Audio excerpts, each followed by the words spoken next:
There goes an Orchid charge. God's not too worried about that one. He's just trying to clean up the creep wave and keep this siege creep alive so they can take the tier 2.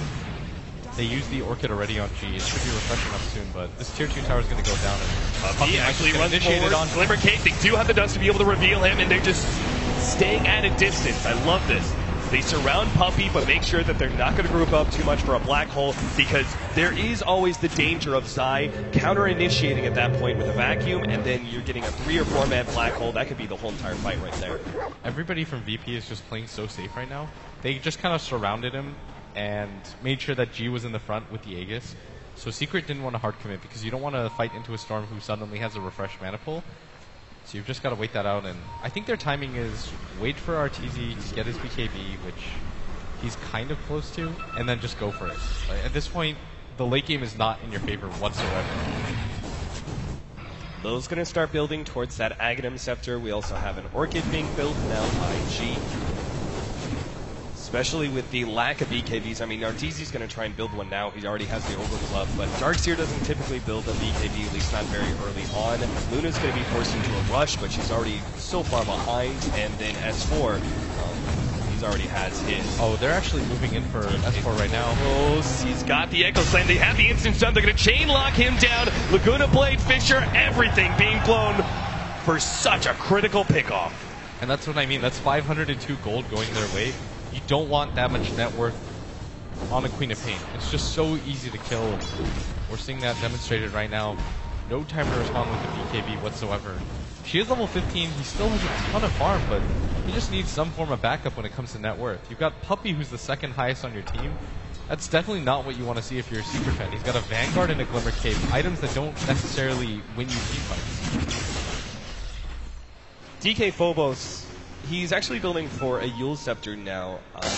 The most obvious use of that would be able to self-use it in order to get rid of the Orchid Silence. Do you really think DK Phobos is going to be that much of a target from S4's Orchid?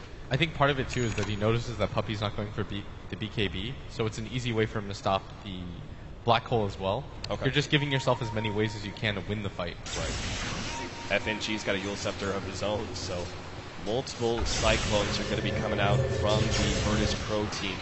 They still haven't taken the bottom tier 1 and tier 2 towers, and they didn't really make a whole lot of use of that Aegis, specifically taking the tier 2 mid. Virtus Pro are getting a lot of respect to Team Secret, but is it too much? Are they playing perhaps a little bit too passive? No, not at all. Arteezy still has nothing. They can decide to just drag this game out for a little bit longer. There's no reason for them to have to rush it. You wait for the Storm's next item, bare minimum, before you go for anything, and your team still has a lot of room to grow. It's not as if they've struggled to find items.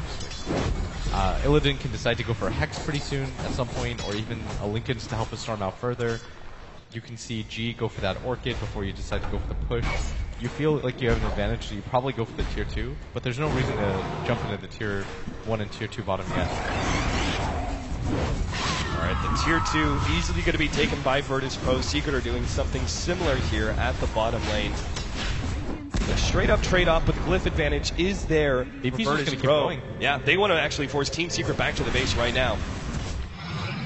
And if Secret stick around and try and take that tier 2 tower, which they are, that means free damage on the tier 3. They don't have glyph either. This makes it incredibly hard for them to hold. It's taking a lot of damage right now. Secret are going to filter in one by one, but VP are forcing them back. Puppey actually surged up, hoping to be able to catch somebody, but Virtus Pro, once again, very disciplined play. Love the trade-off there. They weren't going to TP back in time to save that tier 2 tower. It would have been a very dangerous fight, so instead they just push into the tier 3. Not over-committing, though. Just take it down to about half HP and backing up before Secret can catch it. What Secret are going to need this game is for their Darkseer to get a Blink Dagger, blink in and initiate, and then catch 2 or 3 heroes with the vacuum as Puppey walks in simultaneously with the black hole. And he has to get the Silencer and the Earthshaker bare minimum. He almost has to get like all 5 heroes in this game to be able to get his black hole off. It's going to be incredibly hard, but if there's any team in the world that I think can do it, the combination between Zai and Puppey is really strong. Yeah, the reason you're saying that he kind of needs to catch all 5, right, is because there's disables on every single one of the heroes of Virtus Pro, especially with those, instant reaction Yule Scepters available. This all comes back to the part where Puppey chose to go for the Crimson Guard over the BKB. Yeah, and I think it's still an okay decision. It means that Secret are going to outlast them in a fight, is what they're hoping for. Yeah. Like, you can outlast them during the global silence, but it does mean that Secret have to position themselves nearly perfectly when it comes to the Earthshaker Echo Slam. But they've got a lot of different ways to win fights. Like, 2 BKBs with the Crimson Guard on you at the same time, it's going to be incredibly hard for VP to deal damage. And this is why Team Secret are actually going to go for a smoke up here. Enter into the Virtus Pro jungle. Team Secret are hoping to be able to catch somebody really important here. God would be a prime target, but he's actually, it seems like Virtus Pro may know, as God's just sitting there with his Remnant, waiting for a smoke to pop with that flying vision. Yeah, there's no reason for them to have to split up. They know that there's nobody at that top lane, nobody in that mid lane. This is 100% them in the jungle, and G's going to spot this right now. Yeah, they do have vision. They're going to start moving forward. He actually jumps to the background, going straight for Puppey. No chance for a black hole, but they do get a vacuum Sonic Wave combination that already takes out Illidan. Huge kill there, and now the black hole is still there to be able to control God. S4 comes back for that double, and now Team Secret have found their opening. They're going to try and clean up more, but no one else from VP is around. Oh, they're going to lose their courier at the same time. Wow. Didn't have anything on it, but it's still a big-time pick-off. They blew a lot, won't be able to go straight for the Roshan pit, but it is up. It's something that Virtus Pro have to keep in mind in some of these fights.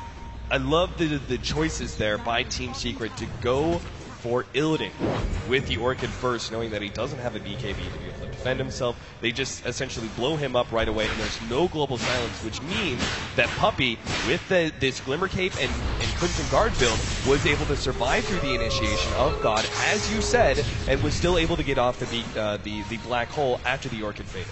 Yeah, the Crimson Guard made it so that almost nobody on VP did any damage during the BKB timers. The Glimmer Cape did the same. And VP, they need to keep Illidan alive really badly. He's really struggling to stay alive in that last fight, but it's really paramount that they get the global silence off. Yeah, they don't have defensive supports. They don't even have any defensive items such as Glimmer Cape, so it's not like they can actually do anything themselves to keep Illidan alive. I guess what the most important thing is that they always get the initiation on Team Secret. They're always the ones jumping first, so Illidan isn't immediately countered by S4. Kuro's going to be grabbed here by God, but there goes the Glimmer Cape, and G does not have the vision. They go back inside the Roshan pit, but Team Secret very clearly know what's going on. Yeah, I don't think they want to defend this. S4 is a little bit further away, and they don't have vision in that Roche pit. They don't have the best ways of checking either. So you just give it up. G's got the Aegis again, and this is going to set up a timing where I think VP do want to get aggressive. They got to make good use of this Aegis, because right now that team net worth, the advantage is minimal for both sides in experience and gold. So Virtus Pro need to start establishing some dominance now before Arteezy is able to catch back up. He's got the BKP, Helmet Dominator. His farm is growing slowly but surely. Yeah, he's just naturally going to farm faster than heroes like themselves. The Luna, like you said, eventually catches up. He's got a Helmet Down BKB, but that's still kind of bad when it comes to damage. And so that's what Secret have prioritized over.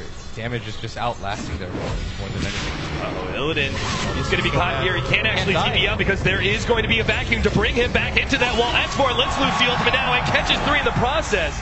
They almost brought down FNG at the same time. Huge kill. The carry of Virtus Pro down for a full minute.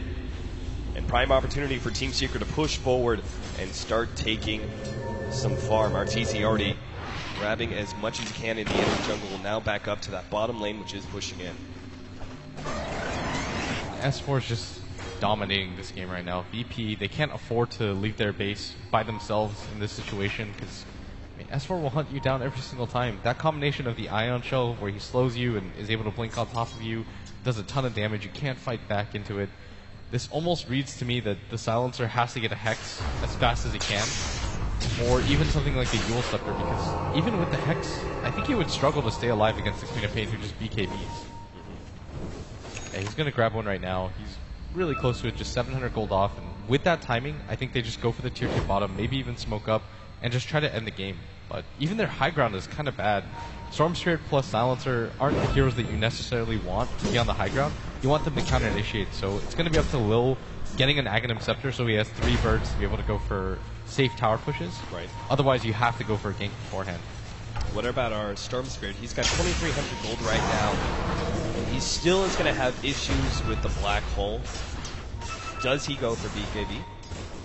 No. I think that the Black Hole is something you can't really play for, especially if you have a BKB, it doesn't matter. Right. Going for a Hex of your own is probably one of the better bets, just so you can get the Hex off on Puppy before he gets his Crimson Guard off. So double Scythe of Ice potentially for VP. You see S4 now building into that sort of carry Queen of Pain, going the right-click damage build, Orchid, BKB, and now an Assault Cuirass. VP's team is going to be so hard, or Secret's team, sorry, is going to be so hard to fight into. You've got an Assault Cuirass and a Crimson Guard with a mech. Actually, Guardian Greaves. That team is just tanky. It's gonna be nearly impossible to cut them down with the physical damage that VP currently have. Like, they need their Lina to pretty much become a core at this point. And she is kind of on her way. FNG has Yule Scepter, Point Booster, and another 2,000 gold to start building into the Yags. Okay, so the Hex is completed. You probably just take control right now with the gem and then go for a kill. The Aegis is going to fade relatively soon. They have to make something happen on the map. Team Secret definitely know this, though. I mean, they're sitting so passively here in the middle lane. Same goes with bottom. S4 and Zai are essentially waiting for someone to show up. And if no one does, they'll start pressuring that tier 3. The issue is that DP don't want to leave this mid area, but at the same time, you can't ignore what's happening at bottom. You don't want to waste the Aegis. And Illidan, there it is. Jump in, Arteezer, going to be able to grab him instantly. Hexed up, though, and G in some serious trouble. He's trying to get rid of that Aegis. The Global Silence is popped. And G will actually jump himself away. DP maybe waiting for the counter initiation.